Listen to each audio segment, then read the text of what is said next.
Good day, everyone. Welcome to Blacklogic. Corruption, scandals, organized crime, basketball, Mafia, TGIF.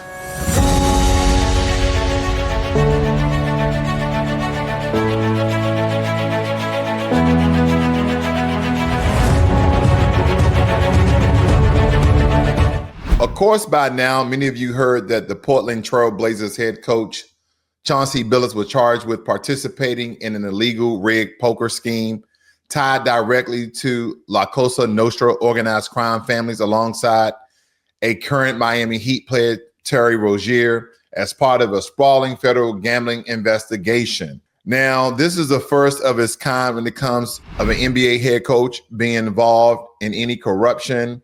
Cash Patel came out just yesterday. And what people are believing that there are going to be a lot more people that's going to be indicted. There's going to be a lot more people who are going to be arrested, detained, and incarcerated behind this crime ring. And already stated that this is worth roughly $7 to $10 million. Now, in some regards, and you guys may not agree with me, this is not a large corruption ring, in my opinion. When you look at Bernie Madoff and a lot of, scammers that have been funneling and money laundering billions of dollars, 7 million on that particular scale is not that much money, but nonetheless, this is lawlessness. This is illegal. If the evidence amounts to that they are indeed guilty, then they should get proper time for the proper crime. And the reason why I stated about corruption and scandals and how this is pretty much on the low totem pole, because if you have enough money, did you know that you can buy yourself out of jail? Are you guys, think about it. You would think that Jeffrey Epstein, instead of alleged committing suicide, instead of, hanging himself inside of his jail cell, I'll say that with a large pound of salt, not just a grain, that you can pay your way out of jail. And who has the power in order for you to pay your way out of jail? The president of these United States. They have the power to pardon, to commute sentencing. So why do I bring that up? Because I believe it's utterly important that this next story is going to hit home for a lot of us because, again, this is the world's largest cryptocurrency exchange, Binance, which has agreed to a massive $4 billion fine, which will be paid to the United States government. And its former CEO, Zhao, pleaded guilty to federal charges for failing to stop money laundering, which has allowed illicit funds to flow through the platform for years. And when I tell you, ladies and gentlemen, this money was going to terrorists. Terrorists was actually funneling this money. The U.S. government dealt a massive blow to Binance, the world's largest cryptocurrency exchange, which agreed to pay a roughly $4 billion settlement Tuesday as its founder and CEO, Zhao, pleaded guilty to a felony related to his failure to prevent money laundering on the platform. So he had information. He had metrics and statistics to state that there were people doing illegal activity on his platform, and he did nothing to stop it. So Zhao stepped down as the company's chief executive officer, and Binance admitted to violation of the Bank Secrecy Act and apparent violations of sanction programs, including its failure to implement reporting programs for suspicious transactions. They actually had information that a lot of the transactions through cryptocurrency by the way of terrorist organization was suspicions. It said using new technology to break the law does not make you a disruptor. It makes you a criminal, said U.S. Attorney General Merrick Garland, who called the settlement one of the largest corporate penalties in the nation's history. Now, as part of the settlement agreement, the U.S. Treasury said Binance will be subject to 5 years of monitoring and significant compliance and undertakings, including to ensure Binance complete exit from the United States. Binance is a Cayman Islands limited liability company. It seems like a lot of these illegal crime transactions always going through the Cayman Islands. That's one of the heavens, so to speak, or the land masses that people use because Cayman Islands don't have any regulations or laws, and they don't have any extradition of any information. But again, they're stating that Binance can no longer do business in America. My only question, or rather two questions here, all the Americans that had Bitcoin and altcoins and cryptocurrencies within Binance, did they cash out? Will they be afforded the opportunity to get their money back, or is it just all loss? And you were saying, well, how can they pay their way out of jail? Well, $4 billion is a lot of money, ladies and gentlemen. And the reason why I say that, I mean, we all know $4 billion is a lot of money unless you are Elon Musk or Warren Buffett or somebody up, Jeff Bezos, et cetera, who are billionaires. $4 billion is extremely a lot of money, because I want you guys to think about on these terms. For every $1 billion, that is $1,000 million. So you can't even fathom. The Powerball is $400 million. This thing about $1,000 million, which is $1 billion. But this next part, this is one that gets me about being in a corrupt society, in a corrupt nation. Okay. And don't forget, I believe that in some regards, majority of politicians from the president down to the city councilman are in some form of corruption. It's either loud or quiet, is either public or private. That's just the way I look at it. Okay. Now, Binance ex-CEO gets pardoned, right? The exchange crypto coin rises. Listen to this, ladies and gentlemen. Binance coin's price increased by 5%. News of a presidential pardon for founder of Binance, CEO or former CEO of Binance, Zhao. And it goes on to state that the price of the crypto coin, Binance coin, rose more than 6%. Zhao pleaded guilty back in 2023 to failing to maintain an effective anti-money laundering program at the crypto exchange. And the exchange agreed to pay $4 billion to resolve Justice Department charges. Zhao served a 4-month jail term in 2024.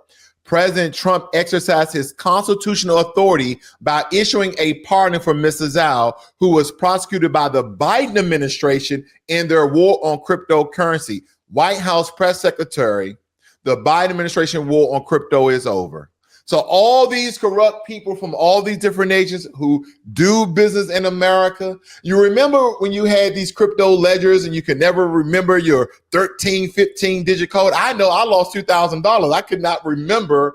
They say, write it down. I wrote it down. I put it on my Google Keep. I put it in my notes. I just couldn't find it. So I lost $2,000. Not a lot of money to those guys, but President Trump pardoned this criminal that we have evidence. That's why he was locked up for only 4 months. Listen, when I look at some of the billionaires who went to jail, who have not committed, suicide or wasn't murdered in jail, a lot of them really haven't stayed that long. Look at Sean Diddy Combs. When he went into jail, prison, that is, he was valued roughly at $1 billion.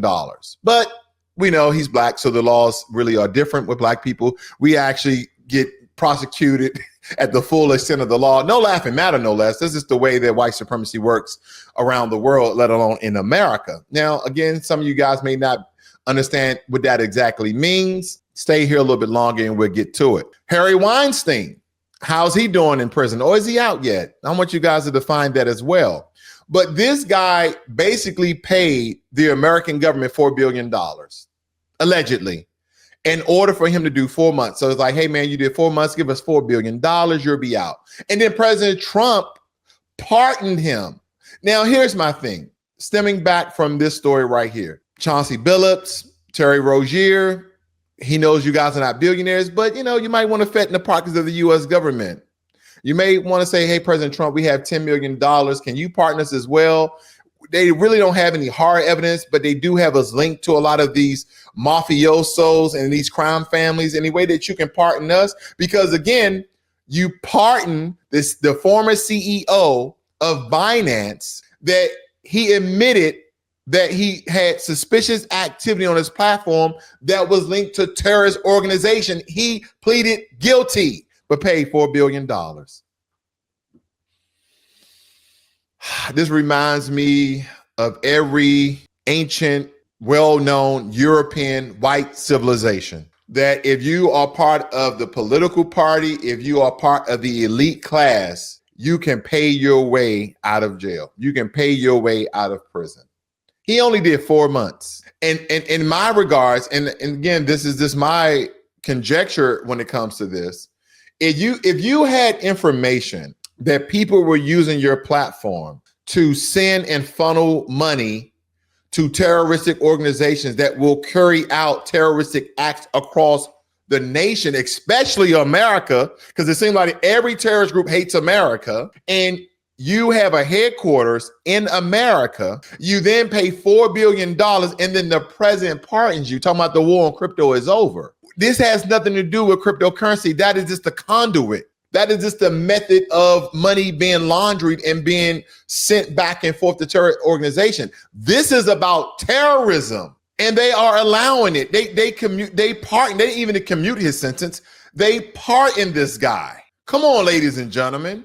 This is not right. This is not right. And then, of course, Binance coin price increased by 5%. So now they're making hand over fist and they're making money. These are the faces, not just him. These are the faces of terroristic crime through money laundering in America and let alone around the world. But people are making this a big story because some basketball players, black no less, were in bed with the Mafia, and that so far they say, it's probably an indictment of more than 30 people across the United States, but they robbed people between $7 million and $10 million. Hey, they should get their just due as well. No one should go free if you're committing crimes in America. No one. But don't make this a bigger story, because guess what, ladies and gentlemen? Did you guys even hear about this story? Did you guys even hear about this story that he got pardoned? Now, you might have heard that when it first dropped, because during the Biden administration, but quiet as it kept, you had to go all the way to Barron's, which is a financial website, to know that this guy got pardoned and that they paid $4 billion to the federal government. And we don't even know if Binance will be able to operate in America, because under the Biden administration, it stated that it could no longer conduct business in America. But now that Trump is in office and they stated that the war on cryptocurrency is over, that they can come back. No, they should be banned for life. We have plenty of cryptocurrency organizations in America that are not doing corrupt operations. I digress. I know there's a double standard here in America, triple standard. But leave your comments below. If you're new to Blacklogic, please hit that subscribe button as well as the like button. And if you have anything that you want to comment, please let me know down below. Now, President Trump reversed his plan to deploy federal troops. Again, the powerful and the rich. I just want to kind of give you that base before I contextualize on this particular news story, because he reversed his plans to deploy federal troops for an immigration enforcement surge in San Francisco after receiving direct calls and pleas from powerful Silicon Valley leaders like Mark Benoff, who asked the president to back off and give the city a chance. So even though this is a Democratic liberal state and city like San Francisco, again, friends of President Donald Trump, all these billionaires rubbing elbows. Let me blow this up for you guys, because I think this is, again, this tells you about the corrupt nature of the elite as well as in politics. President Trump said Thursday that he's calling off plans to deploy federal troops to San Francisco after having spoken to the mayor and following backlash from the tech industry. So he spoke to the mayor like, Mr. President, we're really doing all we can to curtail and decrease the amount of crime here in San Francisco, blah, blah, blah. But that really didn't persuade President Donald Trump. You know why? Because the tech industry came out and they spoke with President Trump. It states that the federal government was preparing to surge San Francisco, California on Saturday.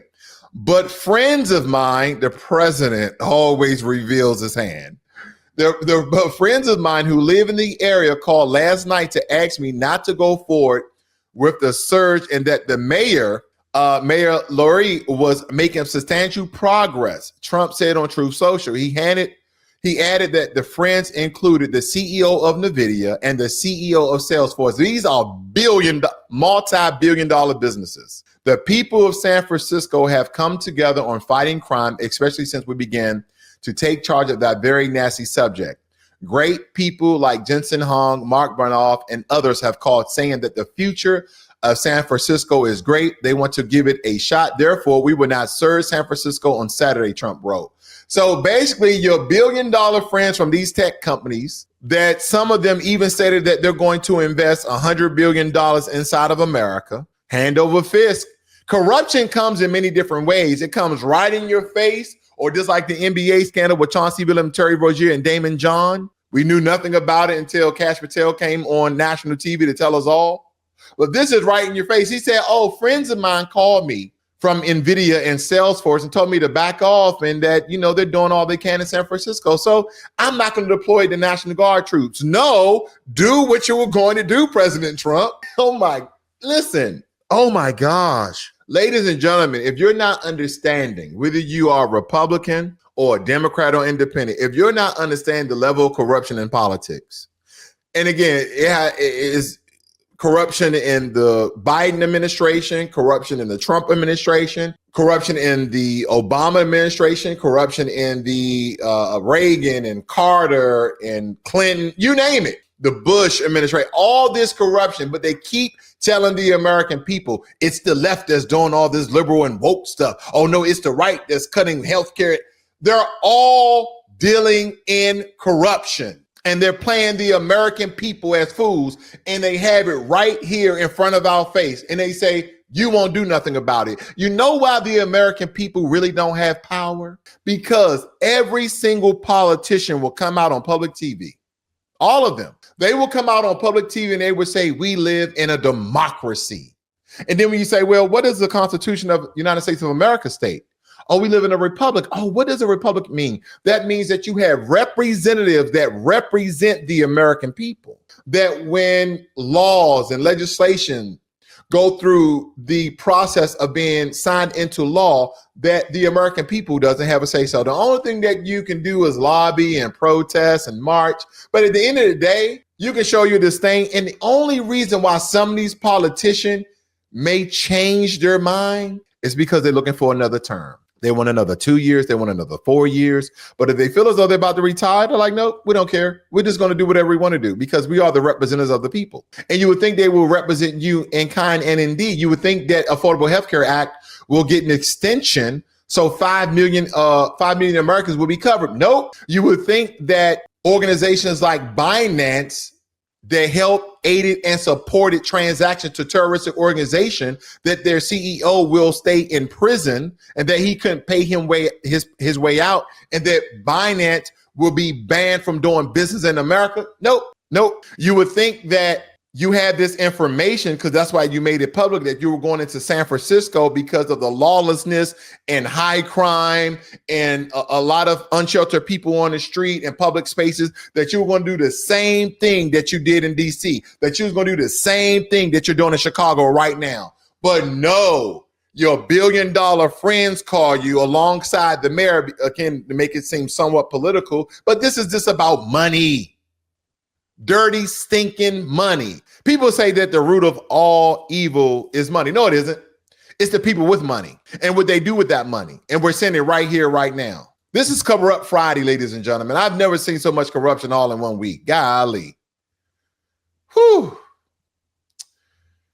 President Trump abruptly announced he was terminating all trade negotiations with Canada, citing what he called egregious behavior over a recent Canadian government-funded television ad criticizing U.S. tariffs that use a clip of former President Ronald Reagan. So now we are being petty as hell that an ad, a commercial in Canada is in somewhat, as the U.S. government say, the egregious behavior of a former President Ronald Reagan, that now we have terminated all trade talks and because they're criticizing tariffs. Because don't forget, the whole tariff narrative really came out of the Ronald Reagan administration, by the way. That is where President Trump kind of got that tariffs is a beautiful word. We're going to use tariffs. That was Ronald Reagan's whole platform and what he was going to do, his whole strategy. And President Trump is taking that strategy and he is running with it. I'm not saying it's a bad strategy, but it doesn't look good so far.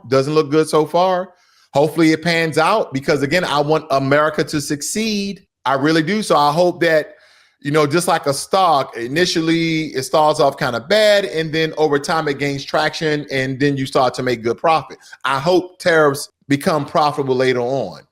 But for us to cease trade talks with our northern neighbors because they had a commercial ad, I don't know if it was created by the government or an independent source there in Canada, that we're going to stop because of Ronald Reagan, because they said something negative about tariffs. Hey, so basically, You have freedom of speech according to the First Amendment in America, but we want to punish Canada in some regards, not all regards, because we're literally punishing ourselves. Because do not forget, we get electricity from Canada, some, not all, some electricity from Canada. Canada actually manufactures some of our steel. Canada actually manufactures some of our vehicles. So again, I don't know how this is going to rise costs here in America, but again, this is a straight out petty to me. This is straight out petty to me, ladies and gentlemen. This is Corrupt Friday at its best. TGIF.